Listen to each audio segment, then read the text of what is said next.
જય શ્રી કૃષ્ણ મિત્રો. આજે આપણે અધ્યાય 7નો 19મો શ્લોક સમજીશું.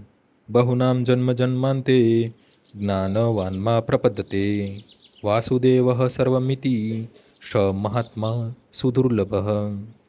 અનેક જન્મ જન્માંતરો પછી જે મનુષ્યને ખરેખર જ્ઞાન થાય છે તે મને સર્વ કારણોના કારણ જાણી મારા ચરણે આવે છે. આવો મહાત્મા અતિ દુર્લભ હોય છે.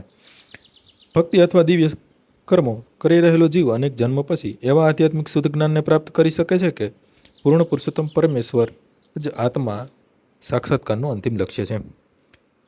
આધ્યાત્મિક સાક્ષાત્કારના પ્રારંભમાં જ્યારે મનુષ્ય સાંસારિક આસક્તિનો ત્યાગ કરવા પ્રયત્નશીલ હોય છે ત્યારે નિર્વિશેષવાદ માટે અનુકૂળ વલણ હોય છે, પરંતુ જ્યારે તે વધુ ઉન્નતિ કરે છે ત્યારે તે સમજવા પામે છે કે આધ્યાત્મિક જીવનમાં પણ પ્રવૃત્તિ કરવાની હોય છે અને આ પ્રવૃત્તિઓ જ ભક્તિના ઘટકરૂપ બની રહે છે. આનો સ્પષ્ટ અનુભવ થઈએ તે પૂર્ણ પુરુષોત્તમ પરમેશ્વર પ્રત્યે આસક્ત થઈ જાય છે અને તેમને ચરણાગત થાય છે.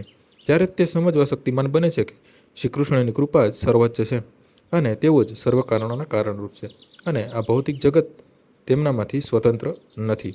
તે આ ભૌતિક જગતની આધ્યાત્મિક વૈવિધ્યનું વિકૃત પ્રતિબિંબ હોવાનું અનુભવે છે અને અનુભવ કરે છે કે દરેક વસ્તુઓ પરમેશ્વર કૃષ્ણ સાથે સંબંધ છે. એ રીતે દરેક વસ્તુને વાસુદેવ શ્રી કૃષ્ણ સાથે સંબંધિત સમજે છે. આવી વાસુદેવમય સાર્વત્રિક દ્રષ્ટિ પ્રાપ્ત થતાં મનુષ્ય તત્કાળ પરમેશ્વર શ્રી કૃષ્ણને સર્વોચ્ચ લક્ષ્ય માની શરણાગત થાય છે. આ શરણાગત થયેલા મહાત્માઓ દુર્લભ હોય છે. આજનો શ્લોક અહીં પૂર્ણ થાય છે. આવતીકાલે ફરીથી સવારે 6 વાગ્યે મળીશું. જય શ્રી કૃષ્ણ.